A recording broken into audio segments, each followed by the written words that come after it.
A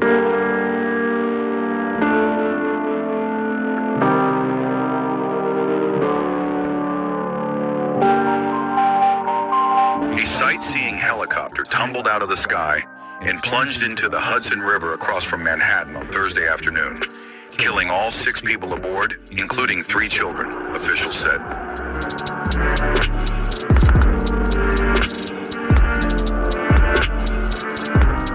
Video footage showed the helicopter falling end over end and crashing into the water just off Jersey City, New Jersey, at high speed at about 3:15 p.m.